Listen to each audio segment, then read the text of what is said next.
जय राधा माधव कुंज बिहारी।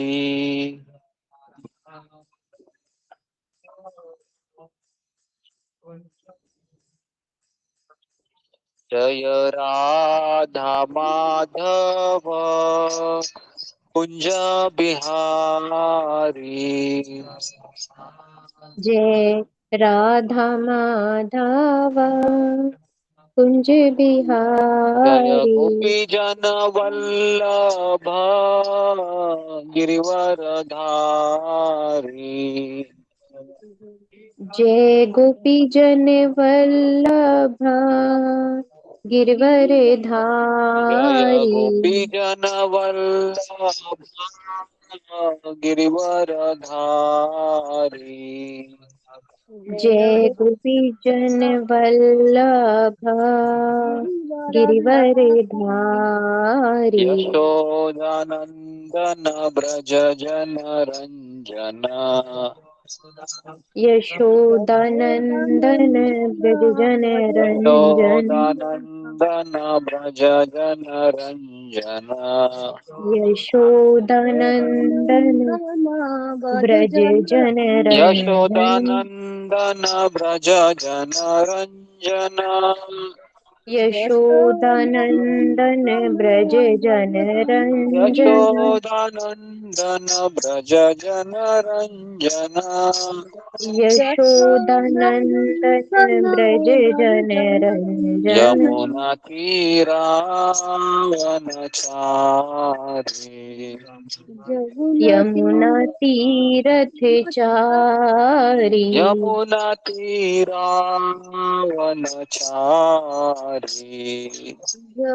यमुना तीरथ चारी। जय जय राधा रमन गिरिधारी।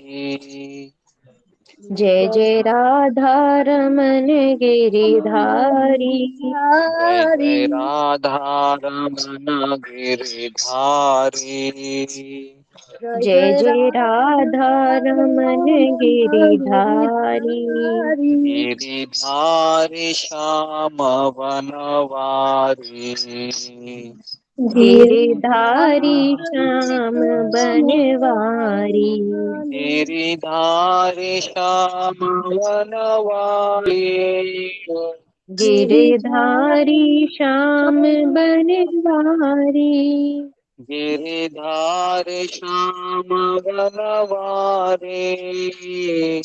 गिरिधारी श्याम बनवारी। नंदनंदन मुकुंद मुरारी।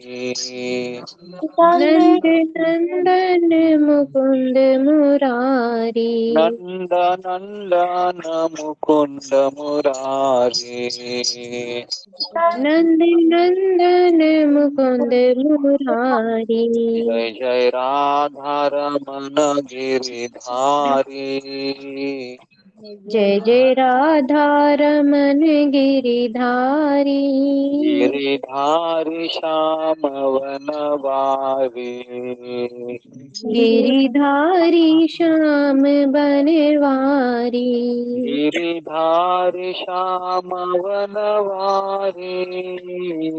गिरिधारी श्याम बनवारी। गिरिधारी श्याम वनवारी।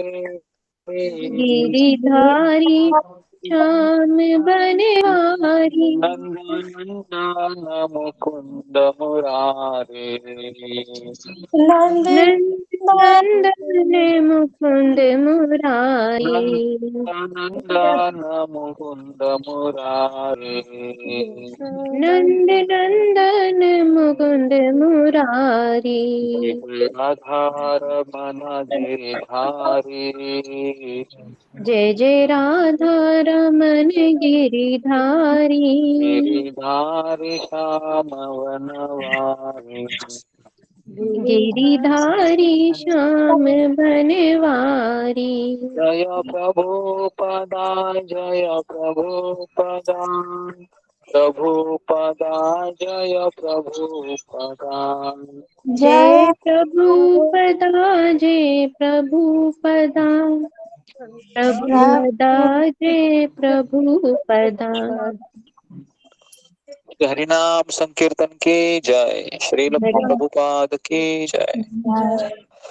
ओम नमो भगवते वासुदेवाय। ओम नमो भगवते वासुदेवाय। ओम नमो भगवते वासुदेवाय। ओम नमो भगवते वासुदेवाय। ओम नमो भगवते वासुदेवाय। ओम नमो भगवते वासुदेवाय। ओम अज्ञानतिमिरान्धस्य ओम अज्ञानतिमिरान्धस्य ज्ञानाञ्जनशलाकया ज्ञानाञ्जनशलाकया उन्मीलितं येन चक्षुरुन्मीलितं तस्मै श्रीगुरुवे नमः। तस्मै श्रीगुरुवे नमः। नारायणं नमस्कृत्यं नारायणं नरं नमस्कृत्य चैव नरोत्तमं उच्चैर्नोत्तमं देवीं सरस्वती व्यासं देवी सरस्वती व्यासं मुदीरये। मुनिरे। अष्टप्रायेषु भद्रेषु अष्टपायसु भद्रेषु नित्यं भागवत सेवया नित्यभागवते सेवाय भगवतीरुत्तमश्लोके भगवती उत्तमश्लोके भक्तिर्भवति नैष्टिकी।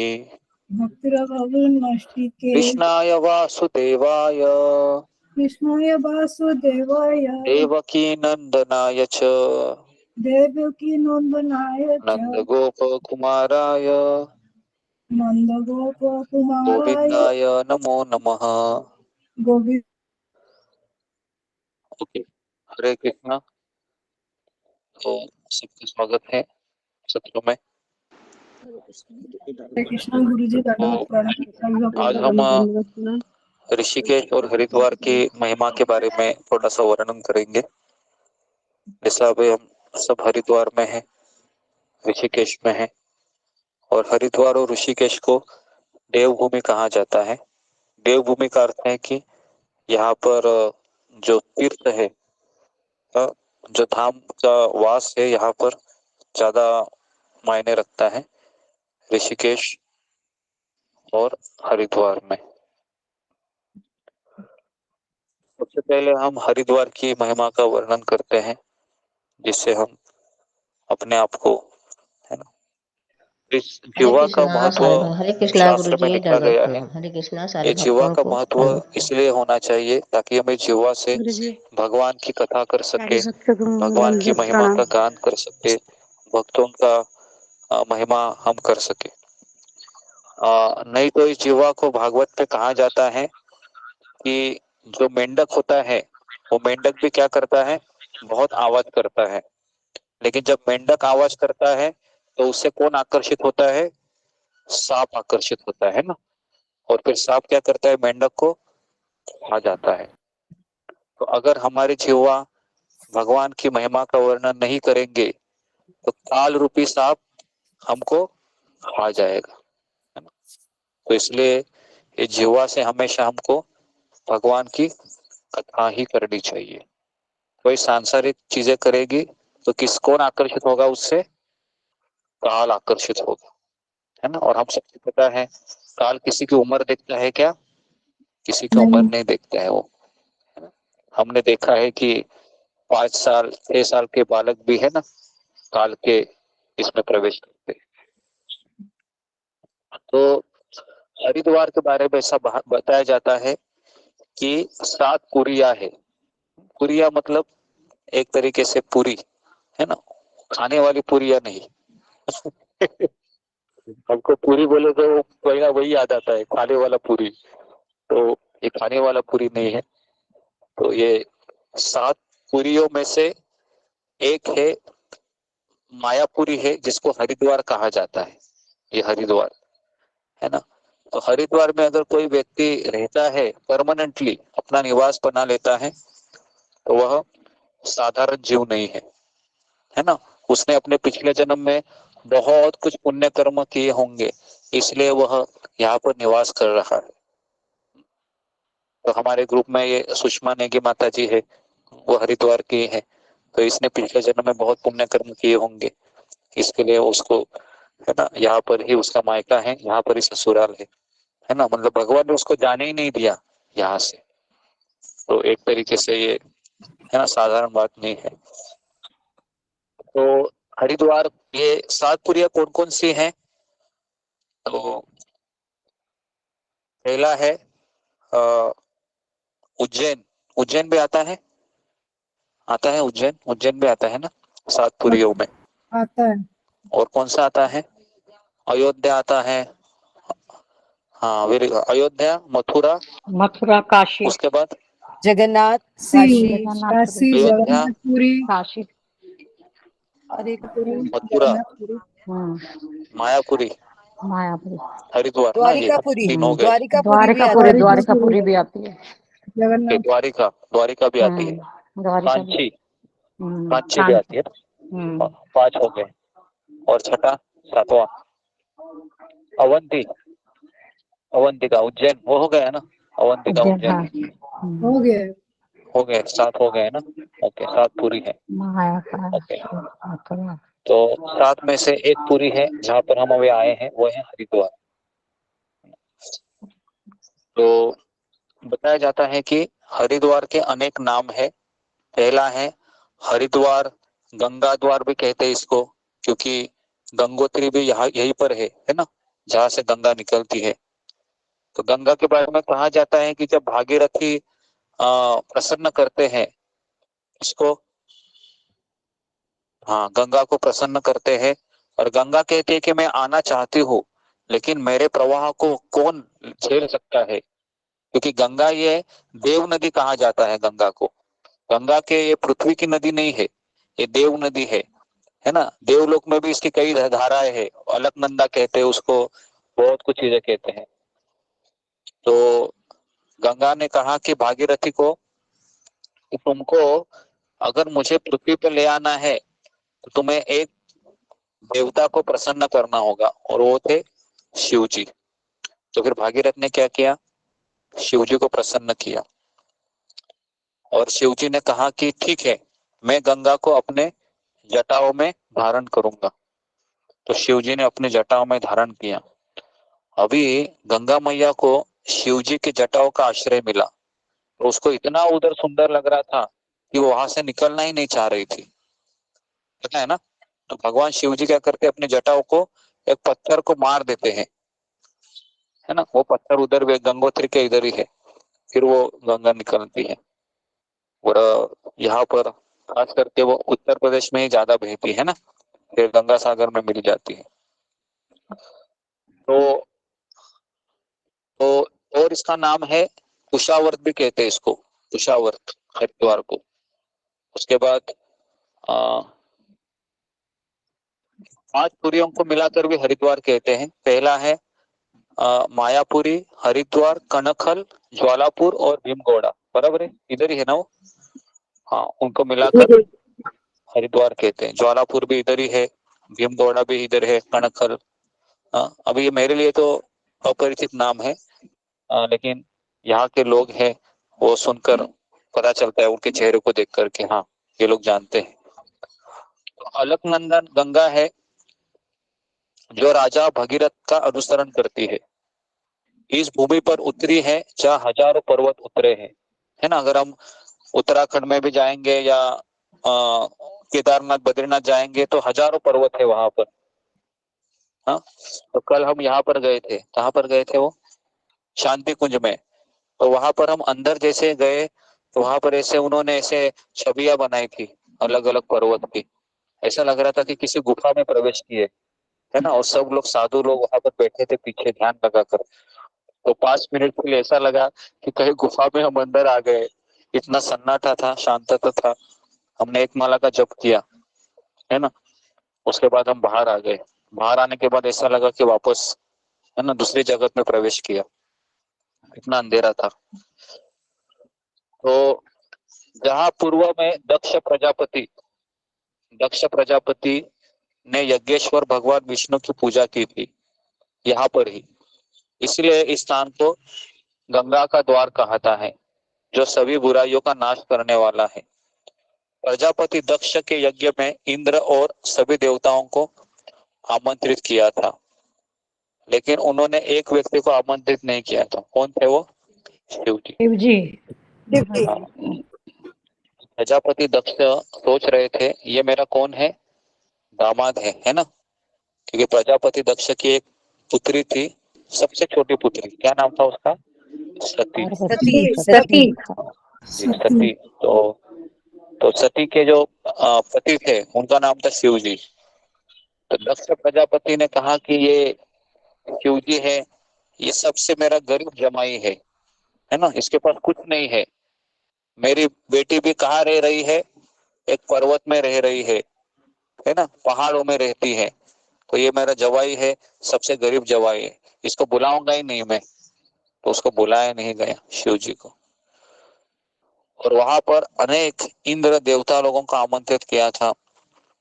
तो भगवान शंकर को छोड़कर सब जगह वहां पर आए थे। तो देवलोक के लोग जब आते हैं तो वह विमानों पर बैठकर आते हैं अपने पत्नियों के साथ। पता है वो विमान रहता है ना, अभी ये जो हवाई जहाज होते हैं जो आकाश में उड़ते हैं, ये पेट्रोल से चलते हैं, है ना, या मशीन से चलते हैं। लेकिन देवलोक के जो हवाई जहाज होते हैं वह किससे चलते हैं? मंत्र शक्ति से चलते हैं, है ना। जैसे हमको पता है कि रामायण में एक पुष्पक विमान था कुबेर का, तो रावण उसको क्या करता है? हड़प कर ले जाता है कुबेर से, है ना। और हमको पता है जब सीता मैया का अपहरण करने के लिए आता है रावण, तो किसको लेके आता है? वो पुष्पक विमान को लेके आता है। जैसे पुष्पक विमान के अंदर सीता बैठ जाती है, वो क्या करता है? उसको आज्ञा देता है उठो अभी। तो क्या करता है? उठ जाता है वो, है ना। ऐसा विमान अगर कलयुग में किसी को मिला तो पता नहीं वो क्या करेगा, है ना। उत्पात मचाएगा वो, किसी को अगर ऐसा विमान मिला तो, है ना। तो लेकिन ऐसे विमान आज भी होते हैं, हमारे उच्चतर लोकों में ऐसे विमान अवेलेबल है, हवाई जहाज जो मंत्र पे, इच्छा पे चलते हैं। और वैकुंठ लोक में भी हवाई जहाज होते हैं, है ना। वहां पर भी भगवान की सेवा के लिए वहां के निवासी हैं अपने पत्नियों के साथ हवाई जहाज में उड़ते हैं, है ना। तो इस तरीके से सारे देवी देवता आए थे अपने अपने हवाई जहाज पर बैठकर, और दक्ष प्रजापति का उत्सव चल रहा था। कैलाश पर रहने वाली देवी सती को जब इस बात का पता चला कि मेरे पति को बुलाया नहीं गया, तो फिर वो क्या किया? थोड़े से नाराज हो गए। लेकिन उसके बाद फिर अपने पति को कहा कि मैं मेरे मायके जा रही हूँ। तो शिव जी ने क्या कहा? तुम्हारा वहां पर जाना उचित नहीं है, क्योंकि मुझे आमंत्रित नहीं किया है। तो सती क्या कहती है? बेटी को अपने घर जाने के लिए आमंत्रण की जरूरत होती है क्या? कोई बेटी है शादी करने के बाद अपने घर जाना चाहती है तो बिना इनविटेशन। लेकिन शादी करने के बाद पिताजी क्या सोचता है कि ये मेरी बेटी नहीं है, अभी ये किसी और की पत्नी है ना। तो उसके लिए शिव जी ने कहा कि देखो सती, मैं चाहता हूं कि तुम अपने घर मत चले जाओ, ये सही समय नहीं है।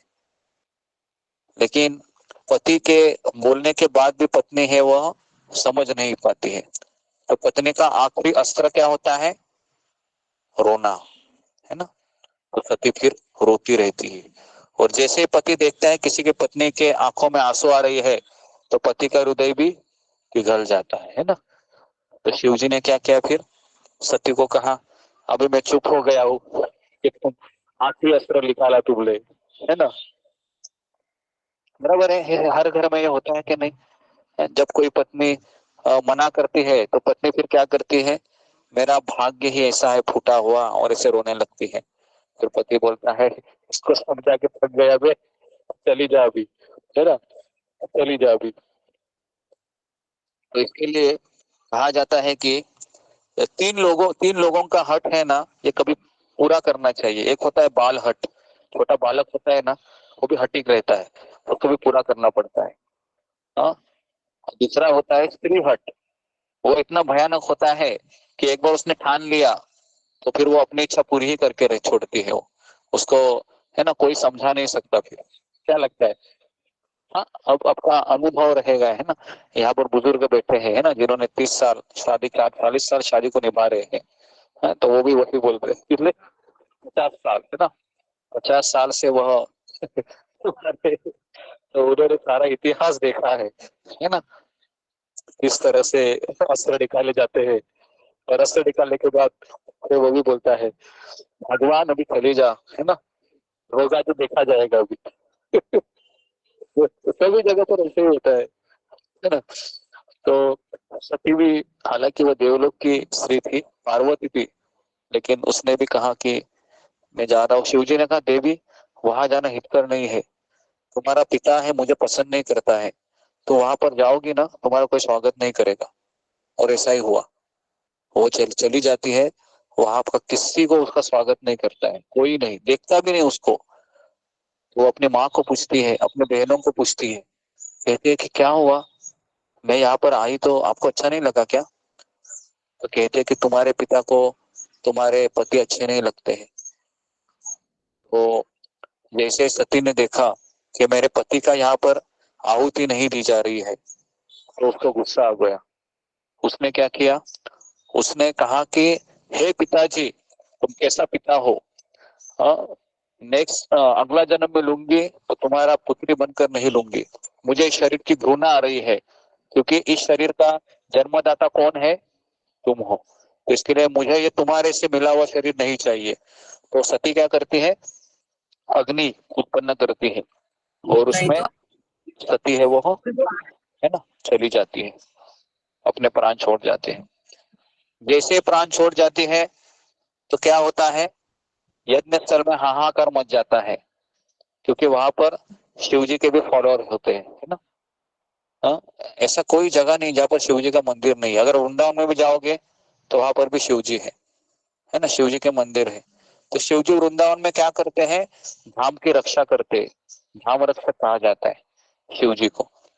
हाँ, इसके लिए वृंदावन में गोपेश्वर महादेव है, भूतेश्वर महादेव है, चकलेश्वर महादेव है, कामेश्वर महादेव है। जैसे ही नारद मुनि वहां पर आए, नारद मुनि ने कहा शंकर जी को कि देखिए सती का मृत्यु हुआ है, सती ने अपने शरीर को छोड़ दिया है, और जैसे ही अपने पत्नी का समाचार सुनते हैं तो क्या होता है, शिव जी भी बहुत क्रोध में आते हैं। देखिए शिव जी को भोलेनाथ कहा जाता है, उनको कोई भी प्रसन्न कर सकता है और कोई क्रोधित भी कर सकता है, बराबर है। कभी एकदम ही शॉर्ट टेम्पर्ड है और कभी जल्दी, ऐसे भी लोग रहते हैं दुनिया में, रहते हैं ना, कि आप उनको थोड़ा सा बोलो आप कितने अच्छे हो तो उसको लगता है ये मेरा ही आदमी है, आजा आजा आजा, क्या पिएगा, चाय पिएगा, लस्सी पिएगा। और अगर कोई बोलेगा कि तुला कि ये बहुत बेकार आदमी है, तो उसका मुंह भी नहीं दिखेगा, सामने रहेगा तो भी ऐसे बैठेगा वो। देखिए ऐसे लोग होते हैं दुनिया में, है ना? इसलिए लेकिन शिव जी है, ये भोलेनाथ है। अगर उनको अगर कोई विचलित करने के लिए कौन आए थे शिव जी को, कामदेव आए थे, है ना, कामदेव ही आए थे ना, तुरंत क्या किया, उसको तीसरे करके भस्म किया, है ना। और शिव जी के पास रावण जैसा असुर भी आया था, तो रावण को भी उसने क्या दिया, वरदान दिया, है ना। इस तरीके से शिव जी को एक नाम है आशुतोष, है ना, आशुतोष कहा जाता है। शिव जी को गुस्सा आ गया, शिव जी ने क्या किया, अपने बाल निकाला और बाल को ऐसे पटक दिया, कट करके, तो बड़ा राक्षस आ गया। कहा कि उसका नाम था वीरभद्र, कहा कि जाओ उस दक्ष का क्या करो, मुंडी काट के लेके आओ, है ना।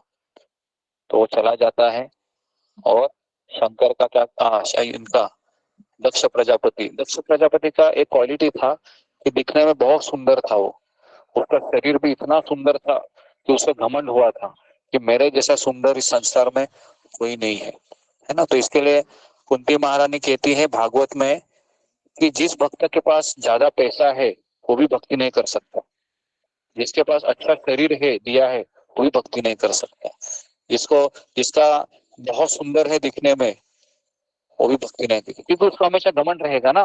बाहर निकलेगा तो क्या बोलेगा, मेरे जैसा कोई नहीं, मैं ही सबसे श्रेष्ठ हूँ। उसके लिए ये सब क्या है, ये सब रुकावटें हैं। तो इसके लिए दक्ष प्रजापति को क्या करते हैं, वीरभद्र मार देते हैं, है ना। और जैसे मार देते हैं फिर दक्ष और देवताओं ने वहां पर यज्ञों के देवता अविनाशी भगवान विष्णु की स्तुति की यहीं पर, है ना। कहा जाता है कि वीरभद्र ने पहले क्या किया, यज्ञ को नष्ट किया, और भगवान शंकर ने ब्रह्मा जी की प्रार्थना से तुरंत प्रसन्न होकर उस यज्ञ को फिर से किया, और इस अनुपम तीर्थ समस्त विघ्नों का नाश करने वाला बन गया। उस तीर्थ में स्नान करने से मनुष्य जिस किसी भी मनोकामना का मनन करता है उसे अवश्य ही प्राप्ति होती है। जिस स्थान पर दक्ष प्रजापति और देवताओं ने यज्ञों के देवता अविनाशी भगवान विष्णु की स्तुति की थी वह हरि तीर्थ के नाम से प्रसिद्ध हुआ। और वह स्थान क्या है, हरि की पेड़ी में विधि पूर्वक स्नान करता है जो व्यक्ति, वह भगवान विष्णु का प्रिय तथा भोग और मोक्ष का प्रधान अधिकारी होता है। समझ में आ रहा है। जो व्यक्ति वहां पर स्नान करता है ना, कल हम गए थे स्नान करने के लिए, है ना, तो हम तो अभी हमको करना नहीं चाहिए ऐसा लगता है ना, बैठ जाना चाहिए यार आप कुर्सी पे, है ना, लेकिन ऐसा नहीं होता है ना, बराबर है। क्योंकि व्यक्ति अगर आराम से बैठेगा तो वो कुछ अच्छा काम कर सकता है क्या, तो वो बुरा ही काम करेगा, है ना। जैसे अभी संसार में निश्चिंत हो गए ना, मेरी बेटी का भी शादी हुआ, है ना, मेरे पोते भी अभी आ गए हैं, दवाई भी मुझे नमस्कार करता है ना दामाद, तो उसको लगता है अभी मैं स्वर्गलोक में आ गई, मैं स्वर्गलोक में आ गया। तो वो क्या करता है, फिर वो टीवी या मोबाइल देखती रहती है माता जी, है ना, और क्या करेगी। तो इस तरीके से भजन होता है क्या, फिर भजन नहीं होता है। तो इसके लिए भजन होने के लिए जीवन में दुख होना जरूरी है या नहीं जरूरी है, जरूरी है। तो दुख आने के बाद हमको भगवान को धन्यवाद देना चाहिए या भगवान को कोसना चाहिए, धन्यवाद देना चाहिए। लेकिन हम दुख आने के बाद क्या करते हैं, भगवान को कोसते हैं। कोसते हैं। क्यों क्यों तुमने ये किया, मैं तो 16 माला करती हूँ, है ना, मैं 4 नियम का पालन करता हूँ, मेरे साथ ऐसा क्यों हो गया कृष्ण, है ना। तुम्हारे से वो शिव जी अच्छे हैं या गणेश जी अच्छे, है ना, आपके पास आने से बहुत प्रॉब्लम होते हैं।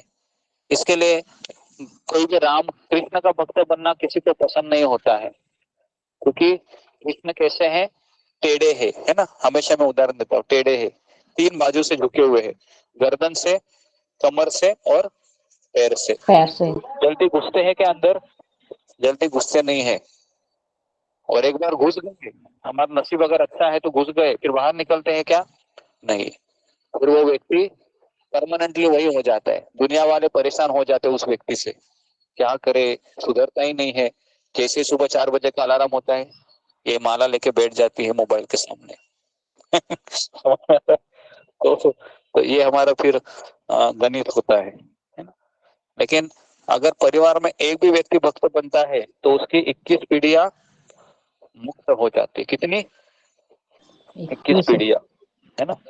सोचिए 21 पीढ़ियां मुक्त होना मतलब साधारण चीज है क्या, बहुत बड़ी चीज है। मुक्त होने का अर्थ ये नहीं कि भगवत धाम जाएंगे, मुक्त होने का अर्थ है उनका अगला जन्म किसी भक्त के घर में होगा। मुक्त व्यक्ति इस संसार में व्यक्ति तो तभी जा सकता है ना, जब वह भक्ति करेगा। जैसे मान लो मैं भक्ति करूंगा तो मैं जाऊंगा, मैं मेरी माँ को अगर मैं भगवान के धाम लेके जाना चाहता हूँ तो मेरी माँ को भी क्या करना होगा, माला करना होगा, है ना। अगर मैं उसके लिए माला करूंगी, मान लो कि मुझे मेरे माता पिता से बहुत प्रेम है, तो मैं दिन का आधा घंटा मैं जितना माला करूंगी मेरी माँ के लिए रहेगा। तो क्या भगवान उसको भगवत धाम ले जाएंगे, नहीं ले जाएंगे, लेकिन उसका अगला जन्म अच्छा होगा। समझ में आ रहा है ना। हाँ, ये बहुत जरूरी है। लोगों को लगता है कि मेरी माँ अच्छी है, माँ तुम बिंदास कुछ भी करते रहो, मैं हूं ना, टेंशन नहीं लेने का। तो ऐसा नहीं चलता है ना। ओके, लेकिन 21 पीढ़ियां मुक्त हो जाती है। और कल ही मैंने कहा कि पितृलोक में जो पितरगण रहते हैं वो जब देखते हैं कि ये हरि कथा सुन रहा है, मेरे परिवार में से एक व्यक्ति है, तो उनको बहुत आनंद आता है, वो ढोल नगाड़े बजाने लगते हैं। क्यों क्यों बजाने लगते हैं? क्यों बजाने लगते हैं? हाँ, क्योंकि अभी हमारा उद्धार यहाँ से होने वाला है ना, क्योंकि वहां पर लंबी वेटिंग लिस्ट रहती है, पितृगण है ना, देखते रहते हैं। इसके लिए पितृदोष पता है क्यों लगता है? क्योंकि व्यक्ति भजन नहीं करता है ना, बेचारे वो लोग क्या है, अटके हुए हैं, और पितृदोष लगता है। उसके लिए पितृदोष से अगर मुक्त होना है तो क्या करना चाहिए? भजन करना चाहिए, है ना। भजन करने को कुछ पैसे लगते हैं क्या? पैसे नहीं लगते। क्या नहीं। लगता है? हमारी इच्छा लगती है कि बस। लेकिन इच्छा भी होती है क्या? इच्छा भी नहीं होती इतने। अभी आप सब साधु लोग बैठे हैं, है ना, इसके लिए बैठे। अगर मैं और आप ही है तो आप क्या सोचोगे? अरे खत्म करो ना जल्दी, कितना टाइम लेगा ये। अगर आप अकेले बैठे हो ना तो यही विचार आएगा। लेकिन अब इतने लोग हैं तो आपकी भी इच्छा हो रही है, चलो भाई मैं भी सुन लेती हूँ, कई लोग सुन रहे हैं। इसको कहते हैं सत्संग। सत्संग में इच्छा जमती है। तो इस तरीके से यहाँ पर हरि तीर्थ नाम से प्रसिद्ध था। यहाँ पर हमने कल स्नान किया था, हरि की पेड़ी। तो पूर्व में त्रिगंगा नामक प्रसिद्ध क्षेत्र है, और जहाँ सभी को विपथता गंगा के प्रत्यक्ष दर्शन होते हैं। दक्षिण दिशा में कनखल तीर्थ है, जहाँ दिन रात उपवास और स्नान करने से सभी व्यक्ति पापों से मुक्त हो जाता है। कहाँ पर है ये? किसी को पता है? इधर ही है कनखल हाँ, तीर्थ। ये हरिद्वार में ही है। हाँ, हरिद्वार में ही है ना कनखल तीर्थ। कनखल में ही तो बना हुआ है मंदिर उनका, दक्ष हाँ, तो वहां प्रजापति पर का। भी हम जाएंगे। हाँ, हाँ, लेकिन स्नान करेंगे, उपवास नहीं करेंगे। ठीक है, उपवास करने से हम एकादशी के दिन ही उपवास करते हैं। ठीक है? जो वहां पर जाके ब्राह्मण को भगवान का दान करता है, देखिए ध्यान पूर्वक सुनिए, जो व्यक्ति कनखल तीर्थ में जाता है और वहां पर ब्राह्मणों को या भगवान का दान करता है, तो उसे वैतरणी नदी और यमराज कभी नहीं दिखते हैं, है ना।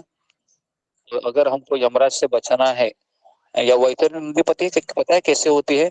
वहां पर ना सबसे गंदा, जितने भी गंदी चीजें है ना, सड़ी हुई चीजें है, रक्त है ना, मज्जा, ये सब, ये पू, सब उसकी नदी होती है। उस नदी में भी, नदी से जाना पड़ता है यमलोक में, है ना। तो जब व्यक्ति जब चला जाता है ना पापों से बोझा लेके, तो यमदूत लोग कहते हैं कि चलो चलो अभी वैतरणी नदी आई है, जल्दी जल्दी तुम क्या करो, इसको क्रॉस करो। वो कहता है कि मैं नहीं कर सकता हूँ। तो यमदूत क्या करते हैं? उसको जोर से मारते हैं, कहते हैं चलो। फिर वो उसमें उड़ी मारता है, सब सारा पानी उसके, है ना, नाक में कान में चला जाता है, बेचारा तैर के चला जाता है ना। तो उससे हम बच सकते हैं। कभी कणकल तीर्थ में जाएंगे तो क्या करना है? थोड़ा सा दान करना है। ठीक है। और उसके बाद, लेकिन जो भक्त है उसको ये करने की जरूरत है क्या? उसको जरूरत नहीं है, क्योंकि वो हमेशा अपना जीवन किसके लिए दिया है? उसने भगवान के लिए दिया है। तो इसके लिए ये उन लोगों के लिए है जो कर्मकांडी है। कर्मकांडी मतलब पता है ना? कर्मकांडी मतलब वो अपने स्वार्थ के लिए जाते हैं वहां पर। तो वहां किया जाने वाला जप, होम, तप और दान अक्षय होता है। अक्षय मतलब क्षय नहीं होता है।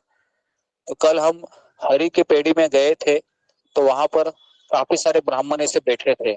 देखा आपने? नदी के किनारे ही कुछ तो कर रहे थे, है ना। मैं जैसे स्नान करके आया, मैं वही देख रहा था, है ना। और सब लोग ऐसे, है ना, 500 1000 रुपए की हरी पत्तियां निकाल रहे थे जेब से, है ना, और ब्राह्मण को दे रहे थे। मैं भी देख रहा था, अच्छा बिजनेस है ना। हमारे यहाँ पर नौकरी करने के लिए ट्रेन के धक्के खाने पड़ते हैं, इन लोगों का देखो बैठे बैठे ही कमा रहे हैं।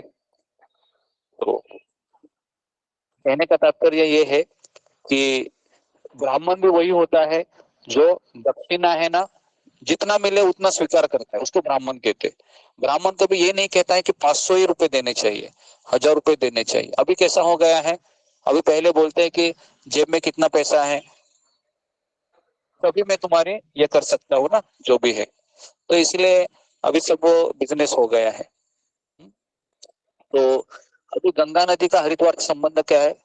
तो पुंडरीक यज्ञ का फल मिलता है। उसी प्रकार यहाँ पर उत्तर दिशा में सप्तगंगा नाम से प्रसिद्ध महान तीर्थ है। यहाँ पर सप्तगंगा, सप्त सरोवर, सप्त सरोवर है, हरिपुर कला सप्त में है सरोवर है सप्त ना। सरोवर जी, जी भारत जी, माता मंदिर के पास है। शांति शांति कुंज के अच्छा, उधर नहीं, उधर भी शांति कुंज गए से गए आगे नहीं? है, भारत माता का मंदिर के पास है सप्त जी सरोवर। जी जी। ओके, वहां पर भी हमको जाना है। अभी तक बहुत जगह हम गए नहीं है। तो अभी हम ऋषिकेश जा रहे हैं 10 बजे। तो 15-20 मिनट कथा करके हम ऋषिकेश के लिए निकल रहे हैं। तो वहां पर हम आपको ऋषिकेश में जो जो चीजें हैं, है ना, राम झूला, लक्ष्मण झूला, सब हम आपको दिखाएंगे वहां पर।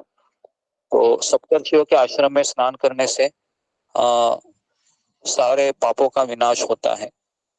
और जो व्यक्ति उत, आ, सप्त गंगा नामक तीर्थ पृथ्वी पर प्रसिद्ध हुआ है, और वहां से जो परम उत्तम कपिल वृत नामक तीर्थ है, वहां पर अगर कोई गाय का दान देता है तो उसको सहस्त्र गोदान का फल मिलता है। ओके। तो राजा शंतनु ने भी मानव रूप में आई गंगा को प्राप्त किया, जहां गंगा ने हर साल एक वसु को जन्म दिया और उनके शरीरों को अपनी धारा में फेंक दिया। वहां उनके शरीर, है ना, वहां पर है। तो जहां उनका शरीर गिरा था वह वृक्ष उत्पन्न हो गया। और जो व्यक्ति वहां स्नान करता है वह गंगा देवी के प्रसाद से कभी कष्ट में नहीं पड़ता है। वहां से भीमस्थल, भीमगोड़ा जाकर जो पुण्यात्मा व्यक्ति श्लोक में स्नान करके उत्तम भोग करके शरीर के समाप्त होने पर स्वर्ग जाता है। तो इस तरीके से हरिद्वार में कहा गया है कि हरिद्वार स्वर्ग के द्वार के समान है। इसके लिए हरिद्वार में कई लोग आते हैं। कल हम गए थे वहां पर हरि के पेड़ी में, बाप रे बाप, इतने लोग थे, है ना, बहुत लोग थे। हाँ, लेकिन किसी के हाथ में माला नहीं थी, कोई माला का जप नहीं कर रहा था। सब लोग यही सोच रहे थे ये गंगा है, इसमें हम डुबकी लगाएंगे और सारे पाप हमारे चले जाएंगे, है ना। ये नाम जप करना बहुत हेक्टिक काम है ना, दिन भर कौन करता रहेगा। ये अच्छा है, पानी भी ठंडा है ना, मजा भी आ रहा है और पाप भी चले जाएंगे, दोनों काम हो रहा था। कल हम देखे कितने लोग थे, सुबह घुसने के बाद चले, मतलब वापस ही नहीं आ रहे थे, इतना पानी ठंडा था उस हरि की पेड़ी में। तो आप सारे ऑनलाइन के भक्त हैं, वो एक दिन जरूर आइए यहाँ पर हरि की पेड़ी में स्नान करने के लिए। कितने लोग आना चाहते हैं वापस अगली बार यहाँ पर स्नान करने के लिए हरिद्वार, ऋषिकेश? एटलीस्ट हमको इच्छा तो करनी चाहिए, पता नहीं भगवान कब पूरा करेंगे। लेकिन हरिद्वार, ऋषिकेश अच्छी जगह है, 20 लोग हैं, ठीक है। तो इस तरीके से एक समय की बात है कि कुरुक्षेत्र में नगर के बाहर कलिंग नाम एक पापी रहता था। एक बार उसने एक धनी वैश्य का पीछा किया जो सूर्य ग्रहण के समय आया था, और इसी हरिद्वार में आधी रात को कुरुक्षेत्र से उस पापी वैश्य के डेरे में लौटने के समय कुरुक्षेत्र से चोरी करने का प्रयास किया उसने, है ना। और 2 गार्ड थे वहां पर, उसको उसने उसने उसको मार डाला। उसी समय वैश्य के एक सेवक ने दूर से एक बाण चला दिया, जिससे वह पापी भी भागते समय मर गया। अभी जब चांडाल और चांडाल के द्वारा मारे गए वैश्यों के दोनों रक्षक तीनों द्वारा लाए गए विमान पर चढ़ गए, तो वैश्याओं ने कहा, वैश्य मतलब व्यापारी लोग, हाँ क्या, तो व्यापारी लोगों ने देखा कि ये तो इतने पापी थे, लेकिन ये तो विमान पे बैठे हैं, और कहा कि ये कैसे संभव हुआ। तो इन्होंने कहा कि जहां पर इन्होंने शरीर छोड़ा है ये कौन सा तीर्थ है, हरिद्वार है। तो इसके लिए ये सौभाग्यशाली लोग हैं, ये स्वर्ग से लौट आए और भगवान विष्णु के परम धाम को चल चल गए। तो इस तरीके से वो बुद्धिमान वैश्य ने जब देखा, अपने घर गया और सांसारिक कार्यों को करते हुए अपने मन को भगवान की भक्ति में लगा दिया, और अंत में वैकुंठ के निवास को प्राप्त करने के लिए इस तीर्थ पर आया और मृत्यु हो गई। कई लोग हरिद्वार, ऋषिकेश में, कहा जाता है ऋषिकेश है योगियों की नगरी है ना। कई योगी लोग वहां पर ऋषिकेश में आते हैं। हमारे जो गुरु गुरु महाराज है, परम पूज्य राधानाथ स्वामी महाराज, ये हमारे उनके गुरु प्रभुपाद से मिलने के पहले इसी ऋषिकेश में आते थे, कई बार आए हैं, क्योंकि उनको गुरु की खोज थी।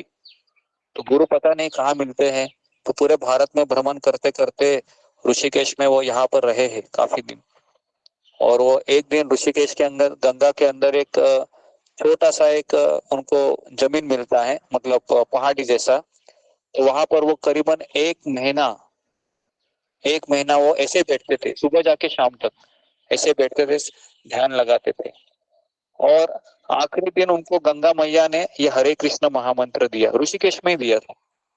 आखिरी दिन ये जो हम हरे कृष्ण महामंत्र करते हैं ना, हरे कृष्ण कृष्ण कृष्ण हरे हरे, हरे राम राम राम हरे हरे, ये मंत्र है, ये परम पूज्य राधानाथ महाराज को किसने दिया है? ये गंगा मैया ने दिया, ऋषिकेश। तो इसलिए ये अभी हम जा रहे हैं, मैं वही सोच रहा था कि मैं तो यहाँ पर जा रहा हूँ, लेकिन क्या कनेक्शन है मेरा। तो मैं सोच रहा था कि आप लोगों को हमने वो अनोखा सफर किताब सुनाई थी, है ना? तो मुझे ऐसा लगता है कि इसीलिए मैं शायद ऋषिकेश आया, है ना, क्योंकि दूर दूर तक मैं 25 साल 20 साल हो गए मुझे इस्कॉन में, लेकिन मैं कभी ऋषिकेश नहीं आया हूँ। लेकिन पिछले महीने में हमने दिसंबर जनवरी में राधानाथ महाराज का किताब हम पूरा किए, तो मुझे लगता है उसकी फलश्रुति होगी, मुझे यहाँ पर ऋषिकेश में आने का सौभाग्य मिला। नहीं तो ये जगह हमेशा अपरिचित ही रहती थी।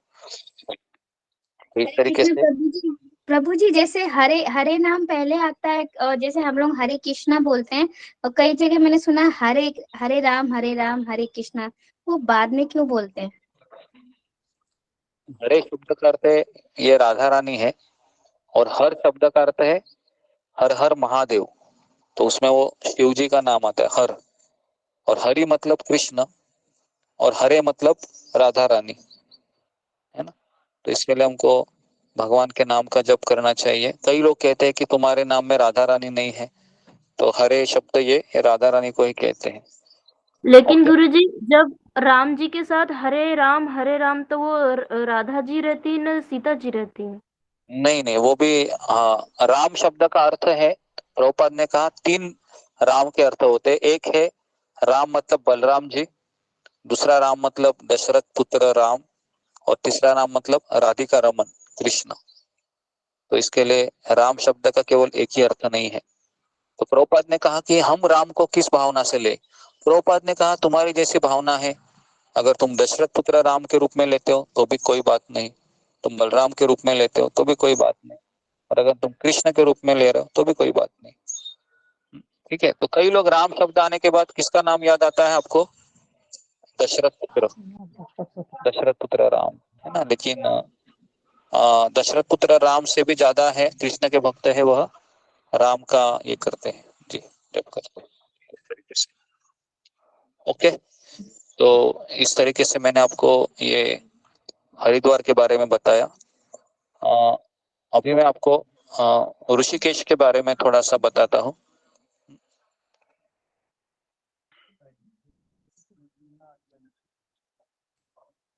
ओके, तो उसके बाद बताया गया है कि हरिद्वार में कौन सी जगह है जहाँ पर घूमना चाहिए, तो है चंडी देवी का मंदिर है और हर की पौड़ी है। चंडी देवी का मंदिर कौन कौन गए हैं हमारे ग्रुप में?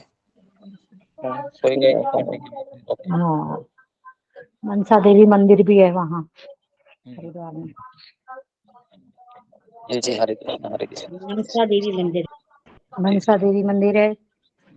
जी जी, हरे कृष्ण हरे कृष्ण।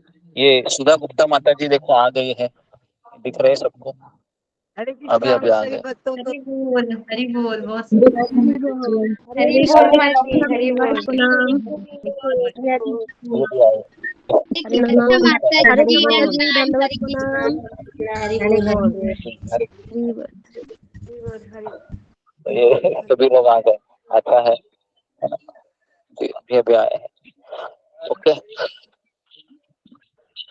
सौभाग्य है ऐसे ऑनलाइन लोग मिलते हैं तो, है ना। ओके जी,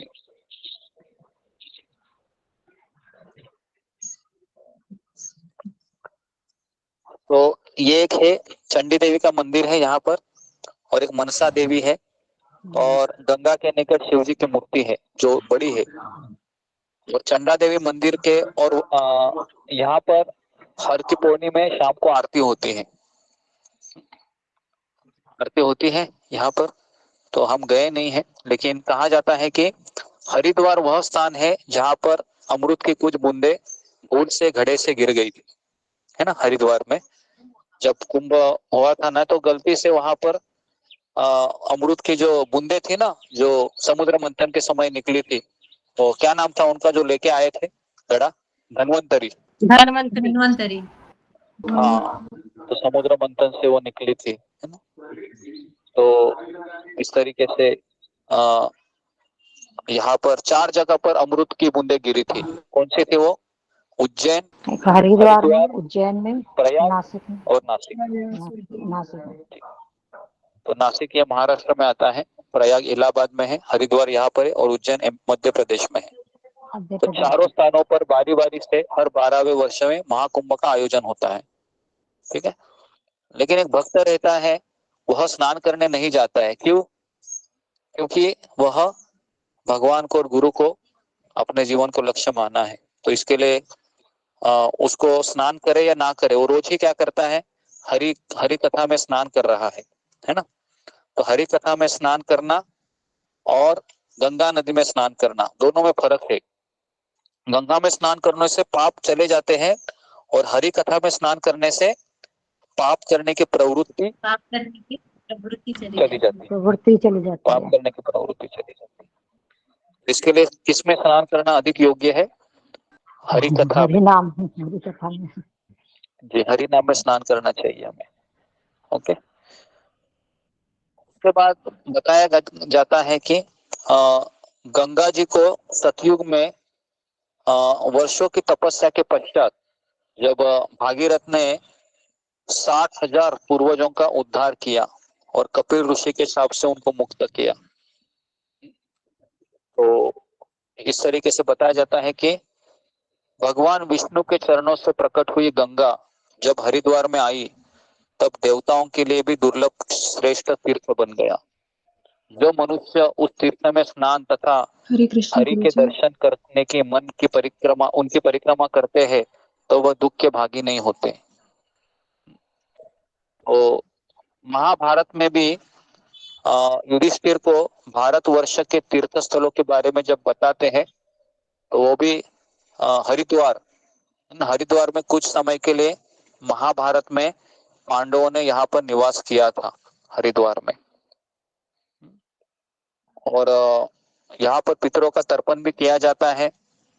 तो कई लोग यहाँ पर आते हैं, जैसा मैंने कल अभी बताया आपको कि कल हम हरि के पेड़ी में गए थे, तो काफी ब्राह्मण वहां पर अपने पितरों का तर्पण कर रहे थे। तो इस तरीके से ये जो तीर्थ स्थली है, 4 धाम यात्रा में आते हैं। कौन से 4 धाम है? उत्तराखंड के 4 धाम है, बद्रीनाथ, केदारनाथ, गंगोत्री, यमुनोत्री और यमुनोत्री। ये 4 धाम है। तो जिंदगी में एक बार तो ये 4 धाम में जाना चाहिए, है ना। जो लोग तो अभी हम सोचे तो है यहाँ से बद्रीनाथ के लिए 2-3 दिन के लिए जाके आएंगे, बद्रीनाथ केदारनाथ, लेकिन भगवान की क्या इच्छा है मुझे भी पता नहीं है। अगर चाहा तो जाएंगे। और गंगोत्री और यमुनोत्री मैंने सुना है कि काफी उधर ठंड रहती है, बर्फ रहता है। अभी भी बद्रीनाथ केदारनाथ का टेम्परेचर है 5 डिग्री, 6 डिग्री, 7 डिग्री इतना रहता है, बहुत ठंड रहती है। हरे कृष्णा गुरु जी, केदारनाथ में बहुत ठंडी, बहुत बर्फ। हाँ जी जी, तो कई लोग हैं जाते हैं। हाँ, तो एक समय हम भी यात्रा निकालेंगे। कितने लोग आना चाहेंगे बद्रीनाथ केदारनाथ गंगोत्री यमुनोत्री में? हाँ, हाँ जी, अगर हम यात्रा निकालेंगे वहां पर तो बहुत वहां पर ठंड रहेगी, है ना, और एक अच्छा रहेगा। लेकिन कहा जाता है कि वहां पर कुछ एक्सीडेंट भी ज्यादा होते हैं, कभी कभी होते हैं बाय चांस, है ना, क्योंकि वहां पर सब पहाड़ी एरिया है ना, वो पहाड़ी एरिया है।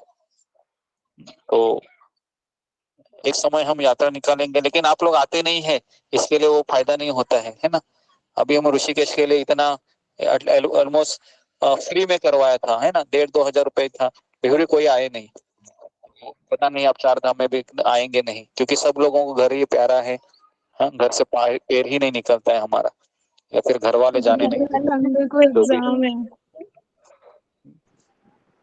ठीक है। गुरुजी तो आप हम ऑनलाइन आश्रित है ना, एक्चुअली हाँ आश्रित है सब लोग। गुरुदेव हस्बैंड अलाउ नहीं करते हैं ना, हाँ आश्रित हाँ हैं हम। आश्रित है, बराबर है। तो नहीं, वो आगे आपको पता पीछे है भी हो क्या, जाती है ना यात्रा। शबरी थी वो पिछले जन्म में राजकन्या थी, तो उसने प्रार्थना की थी कि अगला जन्म मुझे ऐसे देना भगवान कि जहाँ पर मैं किसी से आश्रित ही ना रहूं, है ना। तो आप भी ऐसे प्रार्थना कीजिए कि अगला जन्म मुझे ऐसे देना कि मैं हर जगह पर तीर्थ स्थली में जा सकूं और साधु संतों की सेवा कर सकूं, है ना। लेकिन प्रार्थना करने के बाद पूरी भी हो जाती है क्या, और तपस्या का जीवन होता है फिर। यहाँ पर क्या है, सोने को खाने को मिल रहा है अभी जन्म में, है ना, अगले जन्म में पता नहीं। अगर ऐसे अगर हम प्रार्थना करेंगे तो जंगल का जीवन बहुत भयानक होता है ना। रामायण में सीता मैया को प्रभु रामचंद्र कहते हैं, सीता तो वन में मत आओ, वन में शेर होते हैं, है ना, खूंखार जानवर होते हैं, खाने को भी नहीं मिलता है। तो शबरी जी थी, उन्होंने बहुत तपस्या किया रामायण में। तो इतना आसान नहीं है। लेकिन अगर आपके जीवन में बहुत इच्छा है, तीव्र इच्छा है, लेकिन आजकल मुझे लगता है सभी तीर्थ स्थली में खाने को तो मिल ही जाता है ना। चाहे आप कहीं पर भी जाओ, वृंदावन जाओ, मथुरा जाओ, 2 टाइम खाने को मिल जाता है ऐसा। तो इसके लिए आप प्रार्थना कर सकते हैं। कितने लोग ऐसे प्रार्थना करना चाहेंगे कि अगले दिन, अगले जन्म में मुझे, है ना, उधर ही निवास देना, धाम में। कि मैं घर में कभी कोई पति मुझे रोकेगा नहीं, ना बच्चा रोकेगा, बस अपनी मर्जी से मैं चलता रहूं, चलती रहूं और साधु संतों की सेवा करती रहूं। या कितने लोगों का है कि इसी जन्म में संसार का बोझा उठाएंगे और इसी जन्म में जाएंगे, अगला जन्म चाहिए ही नहीं। ऐसा भी हो, ऐसा भी चाहिए, ऐसे भी कितने लोग हैं, है ना, ऐसे भी है। क्योंकि अगला जन्म आने से क्या होगा, फिर वापस सारी चीजें रिपीट होगी ना, पता नहीं। कोई भरोसा है क्या, कोई लड़का आपको पसंद आया अगला जन्म में भूल चूक से, तो बना दिया संसार उधर, है ना, कुछ भी हो सकता है। या कोई लड़का को कोई लड़की पसंद आए, कुछ भी हो सकता है। इतना आसान नहीं है हमारी इच्छाओं को नियत संयमित रखना। तो इस तरीके से ये हो गया। तो इसके लिए एक हरिद्वार में 5 तीर्थों की महिमा बताई गई है। जैसा मैंने अभी अभी कहा कि गंगा द्वार है, कुशावर्त है, बिल्वक तीर्थ है, नील पर्वत है और कणखल। यहाँ पर स्नान करने के पश्चात व्यक्ति स्वर्गलोक में चला जाता है। लेकिन हमको स्वर्गलोक नहीं जाना है ना। स्वर्गलोक जाके भी कुछ फायदा नहीं है, क्योंकि वहां से भी वापस आना पड़ता है। स्वर्गलोक कोई परमानेंट रेसिडेंसी है नहीं। स्वर्गलोक होटल की तरह है, थोड़ा समय बिताया, अपने पुण्य कर्म क्षीण हो गए, वापस आता है व्यक्ति। इसमें बारिश के रूप में आता है, जब बारिश गिरती है ना, तो बारिश के रूप में वो जीवात्माएं आती है, फिर जमीन में घुस जाती है, फिर कोई पौधे के रूप में आते हैं। अगर वो पौधा पौधा बकरी ने खा लिया तो बकरी के पुत्र के रूप में उसका फिर शुरू होता है। अगर मनुष्य ने खा लिया तो फिर उसका उत्क्रांति से शुरू होता है। तो इसके लिए स्वर्गलोक में जाके कुछ फायदा नहीं है। ठीक है। तो उसके बाद वैष्णव देवी का मंदिर है और भारत माता का मंदिर है, सप्तर्षि आश्रम है, शांति कुंज है जहाँ पर हम गए थे, राम शर्मा आचार्य का वो गायत्री परिवार है, कनखल है। उसके बाद पारस शिवलिंग है, वहां पर हम गए थे। पारस शिवलिंग नहीं गए ना, कनखल गए, नहीं गए। उसके बाद दिव्य कल्प वृक्ष वन है, वहां पर भी नहीं गए। देवभूमि हरिद्वार में भी है वो। और एक पतंजलि योगपीठ, बाबा रामदेव का यहाँ पर स्थान है, वहां पर तो हम जाएंगे नहीं। लेकिन इतना सब चीजें हैं वहां पर, है ना, बहुत सारी चीजें हैं। और कहा गुरुदेव, जाता है कल्प कि वृक्ष वन में क्या क्या है? कल्प वृक्ष वाले पौधे हैं वहां पे, जिन वहां वो पर जो स्वर्ग पारिजात, में जो होते हैं? हाँ देवलोक के पेड़ है वहां पर पारिजात जैसे। और धरती पर कल्पवृक्ष वन के रूप में वो एकमात्र वही वन विकसित है जहां पर वो पारिजात, पारिजात ये स्वर्गलोक का फूल है, पेड़ है, तो वो उधर ही है। इसके लिए वो देवभूमि हरिद्वार में कणखल में है वो। तो सारी मनोकामना पूरी हो जाती है वहां पर, है ना। अगर किसी को कुछ परेशानी है जो सत्संग में प्रार्थना करने के बाद भी पूरी नहीं हो रही है ना, तो जा सकते हैं उधर, है ना।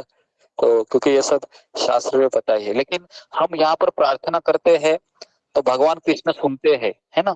और कृष्ण को लगता है कि इसकी प्रार्थना होल्ड पे रखोगे तो ये भक्ति ज्यादा करेगा। तो कृष्ण क्या करते, प्रार्थना होल्ड पे रखते हैं, पूरी नहीं करते। समझ में आ रहा है ना। तो आप ऐसा मत सोचिए कि अरे इनकी प्रार्थना पूरी हो गई, सब लोग हरि बोल करते हैं और मेरी लटक गई, तो ये क्या हो रहा है? हाँ, तो ये हो रहा है कि कृष्ण को चाह रहे हैं आपसे। हाँ, लेकिन अगर आप वहां पर जाओगे तो प्रार्थना 100% पूरी होगी, लेकिन कृष्ण फिर क्या बोलेंगे? अरे इसको अपना इच्छा ही पूरा करना है, जाने दो ना, कोई बात नहीं, अगले जन्म में आ जाएगा तो देखा जाएगा। तो इसके लिए हमें जाना चाहिए क्या ऐसे भौतिक इच्छा पूरा करने के लिए? नहीं जाना चाहिए। नहीं जाना चाहिए। इसके लिए हमको निश्चिंत रहना चाहिए, जो हमको मिल रहा है ना, डायरेक्ट प्रभुपाद ने हमको वैकुंठ जाने का रास्ता दिया है, तो इसके लिए हमको यहीं पर हमको रहना चाहिए। ठीक है, ओके, तो मैं यहाँ पर रुक जाता हूँ क्योंकि अभी हमको बस से चलना है और ऋषिकेश जा रहे हैं हम। हाँ, हरे कृष्ण गुरु जी, चाहती हूँ हाँ। जो सुबह का 6 बजे का सत्र और 9 बजे का सत्र होता है, वो मतलब जो लोग भजन करते हैं या फिर बताते हैं, वो सब का सीमा आज खत्म हो गया, मतलब 12 तारीख तक ही था। तो कृष्ण मोहन प्रभु जी ने मैसेज किए थे कि हाँ, जो 6 बजे बोलते हैं, हाँ, वो खत्म हो गया है। 6 बजे, हाँ, मंगल आरती, नरसिंह आरती, तुलसी आरती ना, हाँ, बराबर। और 9 बजे का भी खत्म हो गया, 9 बजे का भी। खत्म हो गया है क्या? ठीक है, 5 मिनट में मैं दे देता हूँ फिर, है ना, यहाँ पर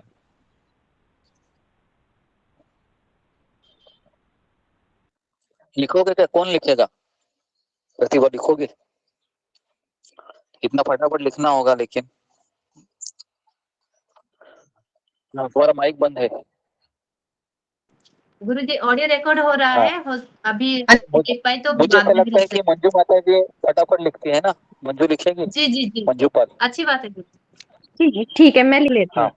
फटाफट मैं लिख फटाफट। लेती हूँ और फोटो खींच के हाँ, मैं प्रतिभा माता जी को फिर भेज दो, भेज हाँ, दूंगी, या ठीक फिर है, मैं कृष्ण मोहन प्रभु जी को भेज दूंगी। ठीक है, ठीक है, ओके। तो अभी हम है ना, बस की तैयारी कर रहे हैं ना सब लोग। हाँ, बस में बैठे, मैं आ रहा था, तो हो गया। हरे कृष्ण। तो मंगल आरती है कल का, ये कितने लोग हैं मंगल आरती चाहते हैं? फिंगर को रेस कीजिए, दाना। ओके जी, मंगल आरती है रीना सिंह, तुलसी आरती नरसिंह आरती सुलेखा, तुलसी आरती ममता पाल माता जी, चैतन्य शिष्टाष्टकम ऋतुपूर्णा, नाम अपराध ऋतु रानी।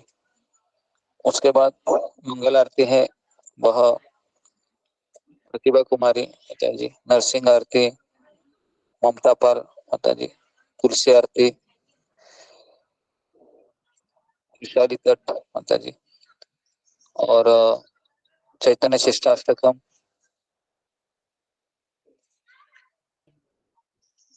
रूबी कुमारी माता जी, और नाम अपराध है वह ऋतुपूर्णा माता जी। उसके बाद मंगल आरती है वह वृषाली तट, नरसिंह आरती सुश्री मिश्रा, तुलसी आरती मीना कुमारी, नाम अपराध है वह रूबी कुमारी। फिर मंगल आरती है वह देवी मंडल माता जी, नरसिंह गुरुदेव, आरती है। सुश्री मिश्रा के बाद आपने रुशाली तत्त माता जी, सुश्री मिश्रा, फिर 2 नाम लेफ्ट हो गए माता प्रभु जी। तुलसी आरती मैंने बताया था, रुशाली तत्त, सुश्री मिश्रा माता जी, फिर आगे आप क्या बताया आपने? आगे मैंने बताया था, फिर ये पूर्णा माता जी को बोला था मैंने, नाम अपराध। ऋतुपर्णा माता जी, ठीक है। के बाद गुरु जी मंगल आरती है, मंगल आरती है वह रूबी कुमारी, नरसिंह आरती श्याम सुंदर बैग। उसके बाद तुलसी आरती जस्मिता पत्रे, चैतन्य शिष्टाष्टकम देवी मंडल, और नाम अपराध है गोपाल दास। मंगल आरती है ममता कुमारी, नरसिंह आरती राधिका शानबाग, तुलसी आरती सुजाता माता जी, गुरुजी चैतन्य प्रियंका शिष्टाष्टकम, वाघमारे और गुरलीन माता जी का भी नाम लीजिए। हाँ, चैतन्य शिष्टाष्टकम रीति, और नाम अपराध है शिखा दुबे। मंगल आरती है वह सोमाकर माता जी, नरसिंह आरती प्रियंका वाघमारे, तुलसी आरती गुरलीन चैतन्य शिष्टाष्टकम, प्रतिभा कुमारी, और नाम अपराध है क्षमा कर। उसके बाद मंगल आरती है वह देवी मंडल, नरसिंह आरती है गोपाल दास, तुलसी आरती है मंजू सिंह, चैतन्य शिष्टाष्टकम नमिता साहा, नाम अपराध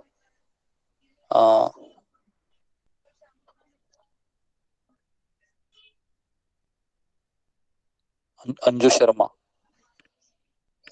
मंगल आरती है मीनाक्षी रावत, तुलसी आरती है नीलम चौहान, नरसिंह आरती नीलम चौहान, तुलसी आरती नमिता साहा। उसके बाद चैतन्य शिष्टाष्टकम है मामुनी पाल, और उसके बाद नाम अपराध है वह ऋतुपूर्ण। ठीक है, कितने देव का हो गया?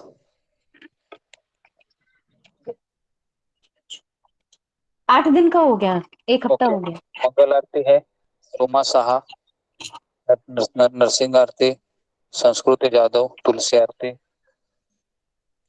श्यामल पात्रा, चैतन्य शिष्टाष्टकम संभवी शर्मा जी। उसके बाद गुरुजी आरती दीजिए। मंगल आरती है, उसके बाद वृक्षाली तट, नरसिंह आरती शिखा दुबे, तुलसी आरती विशाली गावे, चैतन्य शिष्टाष्टकम है सुश्री मिश्रा। ठीक है, तो इसके बाद फिर हम बाकी का है मैं मैसेज के द्वारा भेज देता हूँ, है ना, 9 बजे का और 3 बजे का। हरे कृष्णा। गुरुजी मेरा नाम नहीं है।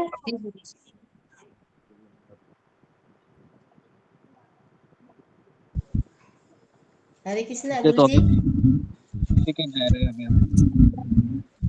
हरे कृष्णा गुरुजी। हरे कृष्णा गुरुजी, दंडवत प्रणाम। हरे कृष्णा प्रणाम गुरुजी। सभी भक्तों को दंडवत प्रणाम। हरे कृष्णा।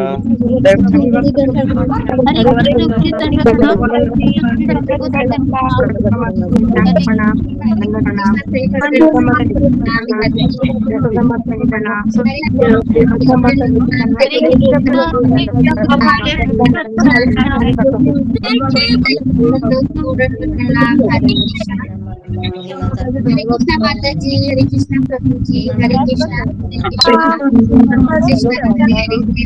राम राम। माता जी, सभी रूबी माता जी, सभी भक्तों को मेरा कोटि कोटि प्रणाम। हरे कृष्णा प्रभु जी, दंड प्रणाम। हरे कृष्णा माता जी, दंड प्रणाम। हरे कृष्णा माता जी, प्रभु जी दंड माता हरे कृष्णा माता।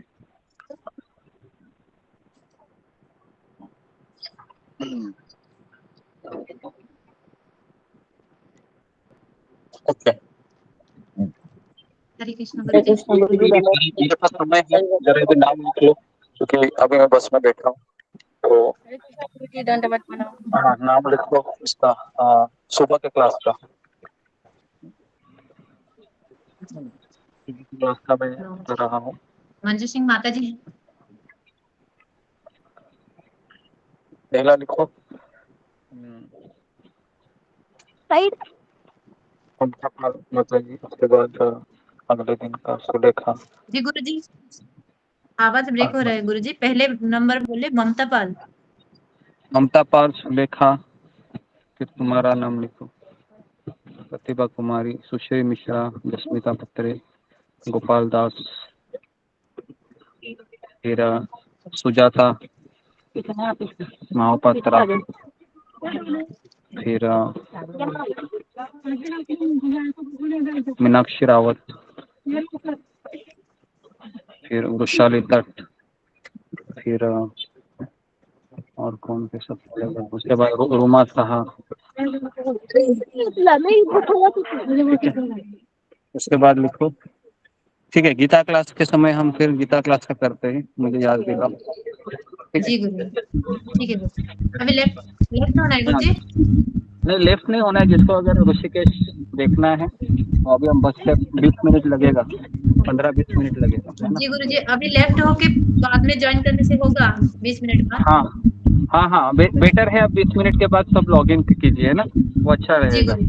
रिकॉर्डिंग गुरुजी ऑफ करो ना 20 मिनट का बाद। हाँ, रिकॉर्डिंग ऑफ कर लूँ और उसके बाद हम आपको जैसे हम आपको स्पिरिचुअल काउंसलिंग ग्रुप में मैं मैसेज डालूंगा, आप लॉग इन कीजिए करके, तो उसी लिंक पे लॉग इन कीजिए, ठीक है?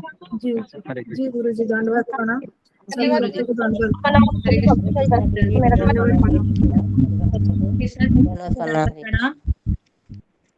हरे कृष्ण से वैष्णवों को दंडवत प्रणाम। सारे भक्त वैष्णव सारे भक्तों को दंडवत प्रणाम। हरे कृष्ण हरे कृष्ण माता जी दंडवत प्रणाम। हरे कृष्ण। हरे कृष्ण माता जी, वृषणी माता जी दंडवत प्रणाम। हरे कृष्ण यशोदा माता जी, सृष्टि माता जी, हरे कृष्ण प्रतिमा माता जी, हरे कृष्ण पूनम माता जी, दंडवत प्रणाम। सकल प्रभु जी का दंडवत प्रणाम। हरे कृष्ण। हरे कृष्ण यशोदा माता जी दंडवत प्रणाम। हरे कृष्ण माता जी दंडवत प्रणाम। हरे कृष्ण यशोदा माता जी, कृष्ण माता जी दंडवत प्रणाम।